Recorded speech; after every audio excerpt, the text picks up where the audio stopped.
Glory be to Jesus. Hallelujah. Bien-aimé dans le Seigneur, je te salue dans le très beau et précieux nom du Seigneur Jésus-Christ. Bienvenue à cette séance d'enseignement. Alléluia. Je ne vais pas prendre beaucoup de ton temps, mais je te promets qu'à la fin de cet enseignement, tu seras bien nourri et que tu pourras peut-être changer une ou deux choses dans ta vie pour avoir de meilleurs résultats. Dis Amen. Prions. Père, nous te disons merci. Je te dis merci pour la vie de celui qui est en train de me regarder en ce moment. Je prie au Père, comme il est écrit dans Ésaïe 51, verset 10, que ta parole est comme une pluie qui tombe. Et à moins qu'elle n'accomplisse ce pourquoi elle est tombée, elle ne revient pas à toi. Seigneur, je prie que cette parole que je vais prononcer ou bien dire sur la vie de quelqu'un, ces enseignements puissent accomplir la mission pour laquelle elles sortent en ce moment même, en cet instant T, dans la vie d'une sœur ou d'un frère, dans le nom de Jésus. Amen.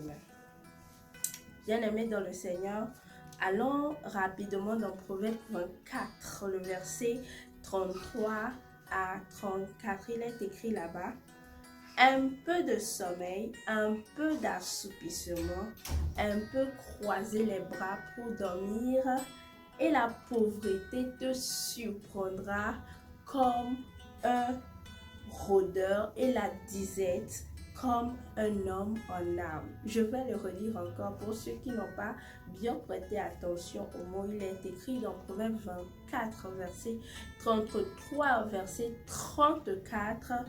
Un peu de sommeil, un peu d'assoupissement, un peu croiser les bras pour dormir, et la pauvreté te surprendra comme un rôdeur et la disette comme un homme en armes. J'aimerais te rappeler qu'un homme en armes, c'est tout simplement quelqu'un qui vient te faire du mal, quelqu'un qui a des armes à la main. Alléluia. Cela veut dire que la disette va venir arrêter cette personne comme des policiers ou bien des malfrats viennent arrêter les gens. Alléluia. Mais cela n'est pas notre focus présentement. Bien-aimé dans le Seigneur, ce verset, il peut être drôle, mais il est très sérieux à la fois. Ce que je retiens à la fin de ce verset, c'est que chacune de nos actions ont des conséquences. Alléluia. Cela veut dire que le résultat que tu as présentement dans ta vie découle au fait des actions, des pas que tu as entrepris tout au long de ta vie. Bien-aimé dans le Seigneur, je m'en vais t'amener ou bien t'introduire à une loi spirituelle qui s'appelle la loi de la semence et de la récolte.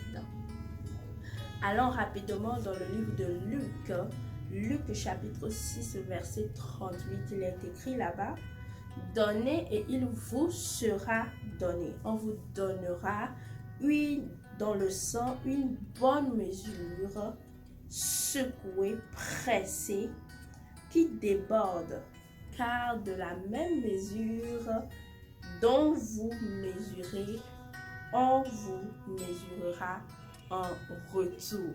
Je voudrais que tu soulignes: on vous mesurera en retour. Si tu as ta Bible, alléluia.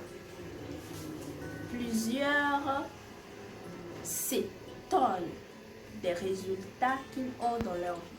Plusieurs s'étonnent des choses qui se passent actuellement dans leur vie. D'une manière ou d'une autre, ils sont confus, ils sont déçus, ils sont tristes, ils s'apitoient sur leur sort, ou bien ils ne sont pas d'accord des résultats qu'ils sont en train d'obtenir. Alléluia. Pourquoi? Ces mêmes personnes ne savent pas qu'elles ont semé des choses qui sont en train simplement de germer dans leur vie. Comme je l'ai dit, je vous introduis la loi de la semence et de la récolte. Alléluia. Cette loi est une loi qui existe depuis la genèse de toutes choses. Lorsque Dieu créa le ciel et la terre, il créa la végétation, créa beaucoup de choses. Il a introduit cette loi. Alléluia. De fait que nul ne peut récolter que s'il a semé. Alors retiens cette première chose. Tout ce que tu veux voir apparaître dans ta vie, sème-le. Amen. Tout ce que tu veux voir apparaître dans ta vie, il faut que tu sèmes cette chose. Tu veux la bonté, tu veux que les gens soient bons envers toi. Eh bien, commence d'abord toi-même par être bon envers les gens. Alléluia. Tu veux de la miséricorde de la part des gens. Commence par être miséricordieux. Tu veux la paix. Eh bien, toi ne sème pas la guerre. Il y a même un adage qui dit que qui sème le vent récolte la tempête.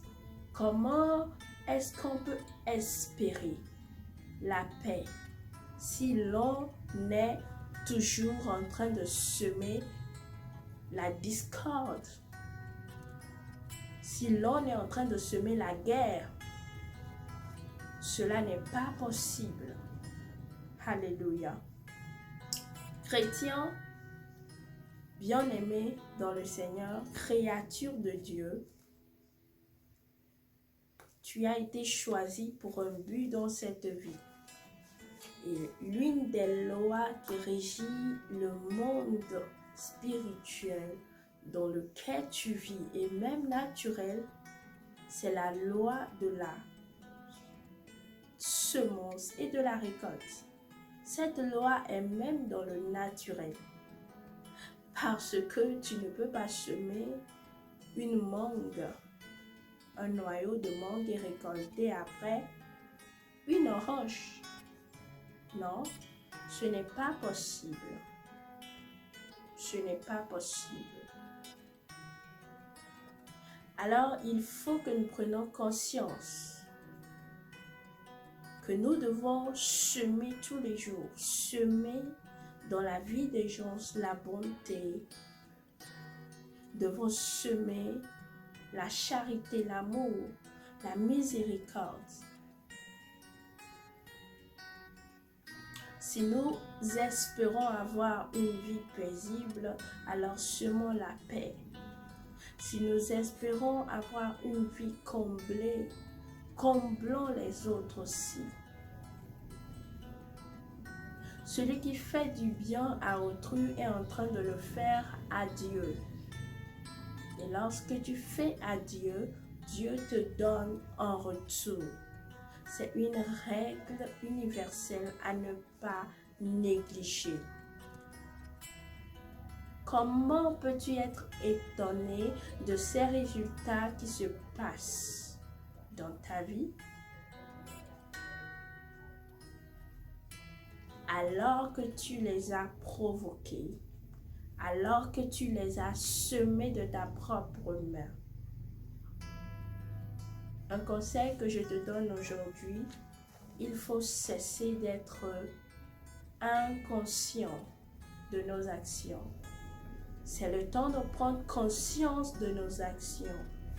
Un homme ou bien une femme qui est consciente de ses actions est celle qui fait plus attention de ce qu'il fait, de ce qui sort de sa bouche, de ce qu'il dit aux autres, des actions qu'il ou elle mène. Tout en sachant que ce qu'elle fait, ce qu'elle dit, ce qu'elle donne est une semence et que cette chose, elle va le récolter. Alléluia. La Bible dit on ne se moque pas de Dieu. Ce qu'un homme aura semé, eh bien, il le récoltera également.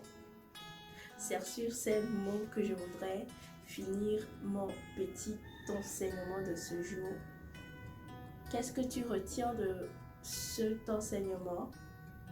C'est qu'il faut semer pour récolter, premièrement. Deuxièmement, il ne faut pas s'étonner de la récolte qu'on a, justement parce que la Bible dit, c'est ce qu'on sème qu'on récolte. On récolte seulement ce qu'on a semé. Alléluia. Alors, quelle décision prends-tu à la fin de cet enseignement? Je te conseille à bien semer. Tout simplement, sème bien. Sois conscient de la semence que tu es en train de faire. Alors, tu ne seras plus étonné de ton résultat. Sois béni dans le nom de Jésus-Christ. Prions le Seigneur. Père, j'aimerais te dire merci pour la vie de qui a suivi cette vidéo. Je prie au Saint-Esprit que tu inspires quelqu'un, tu fortifies quelqu'un, que tu donnes la puissance à quelqu'un à pouvoir semer seulement de bonnes choses autour de lui et dans la vie des autres dans le nom de Jésus-Christ. Père, je sais que tu viens de changer la vie de quelqu'un et tu viens de pousser quelqu'un à un autre niveau afin d'avoir d'autres résultats encourageants dans sa vie. Merci au Père. C'est dans le nom de Jésus que nous avons fait cette prière. Amen. Demeure béni dans le nom de Jésus. Pour la prochaine vidéo, je te pose une question. Est-ce qu'il est possible de semer du bien et de récolter le mal? Est-ce que c'est possible? Rendez-vous dans la prochaine vidéo. Sois béni.